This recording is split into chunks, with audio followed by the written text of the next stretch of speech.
అల్పపీడన ప్రభావంతో కురిసిన భారీ వర్షాలతో హైదరాబాద్ లోని అనేక ప్రాంతాలు జలమయమయ్యాయి. ఇలా నీట మునిగిన ప్రాంతాలను Hyderabad disaster response and asset protection agency HYDRAA పరిశీలించింది. వరద ప్రభావిత ప్రాంతాలు, అక్కడి పరిస్థితులు, అడ్డంకులను క్షేత్రస్థాయిలో గుర్తించారు. చెరువులు, నాలాల కబ్జాలు చేసి అందులో నిర్మాణాలు చేపట్టినట్టుగా అనుమానాలున్న ప్రాంతాల్లోనూ హైడ్రా అధికారులు దర్యాప్తు చేశారు.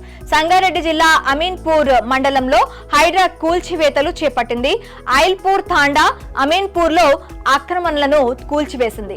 ఐల్పూర్ తాండాలో ఆక్రమించిన సుమారు 20 ఎకరాల భూమిని రక్షించేందుకు అధికారులు చర్యలు తీసుకున్నారు. సర్వే నంబర్ 119 లో గుర్తు తెలియని వ్యక్తులు ప్లాట్లు వేశారని స్థానికులు ఆరోపించారు. దీంతో హైడ్రా రెవెన్యూ అధికారులు రంగంలోకి దిగి కట్టడాల సరిహద్దు రాళ్లు తొలగించారు. అనంతరం ఫ్యూజన్ ఇంటర్నేషనల్ స్కూల్ ఆవరణలో ఆక్రమణలు కూల్చివేశారు. 15 గుంటలు భూమి ఆక్రమించి గదులు, ప్రహరీ నిర్మాణం చేపట్టినట్లు హైడ్రా గుర్తించింది. హైడ్రా ఆదేశాలతో రెవెన్యూ అధికారులు కూల్చివేతలు చేపట్టారు. అక్రమ నిర్మాణాలు కూల్చివేతలే లక్ష్యంగా హైడ్రా దూసుకుపోతుంది. ఇప్పుడు తాజాగా చెరువుల్లో నిర్మాణాలకు అనుమతులు ఇచ్చిన వారిపై హైడ్రా బుల్డోజర్ దృష్టి సారించింది. అసలు చెరువుల్లో అక్రమ నిర్మాణాలకు అనుమతులు ఇచ్చిన అధికారులు ఎవరనేది ఆరా తీసిన హైడ్రా ఇప్పటి వరకు మొత్తం 6 అధికారులపై కేసులు నమోదు చేసింది. ఇక హైదరాబాద్ లో చెరువుల్లో కట్టడాలకు అనుమతులు ఇచ్చిన 6 అధికారులపై పోలీసులు క్రిమినల్ కేసులు పెట్టారు. హైడ్రా కమిషనర్ ఏవి రంగనాథ్ కొన్ని రోజుల క్రితం సంచలన వ్యాఖ్యలు చేశారు. త్వరలో హైడ్రా పేరుతో ప్రత్యేక చట్టం చేస్తామన్నారు. ఇందుకు సంబంధించిన పూర్తి విధి విధానాలు, నిబంధనలను రూపొందించేందుకు ప్రభుత్వం కృషి చేస్తుందన్నారు. కొత్త చట్టం అమల్లోకి వచ్చిన వెంటనే నోటీసులు జారీ చేస్తామన్నారు. హైడ్రా కార్యకలాపాల కోసం ప్రత్యేక పోలీస్ స్టేషన్లను అందుబాటులో ఉంచుతామని, ఇక్కడ ప్రజలు నేరుగా ఫిర్యాదులు చేయవచ్చని ఆయన స్పష్టం చేశారు.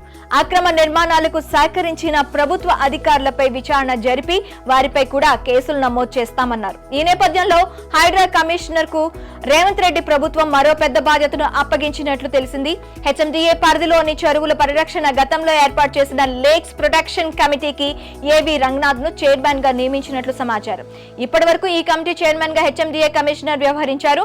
చెరువుల పరిరక్షణకు అధిక ప్రాధాన్యం ఇస్తున్న ముఖ్యమంత్రి రేవంత్ రెడ్డి ఈ కార్యాన్ని మరింత వేగంగా ముందుకు తీసుకెళ్లేందుకు గాను రంగనాథ్ కు ఈ బాధ్యతలు అప్పగించాలనే ఆలోచనలో ఉన్నట్టు తెలుస్తోంది. ప్రస్తుతం హైడ్రా ఔటర్ రింగ్ రోడ్ వరకు ఉన్న చెరువులు, కుంటలు, ఎఫ్టీఎల్ లో బఫర్ జోన్లు, నాలాలు, ప్రభుత్వ పార్కులు ఆక్రమించి చేపట్టిన నిర్మాణాలను కూల్చివేసింది.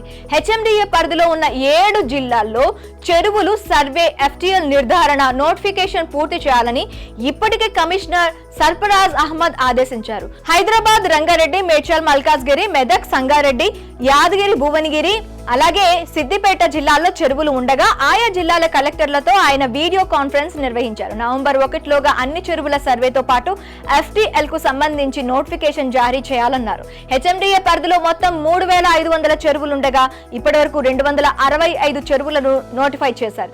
ఇలా అనేక దశల్లో అక్రమ నిర్మాణాలను కూల్చుతూ ముందుకు సాగుతోంది హైడ్రా.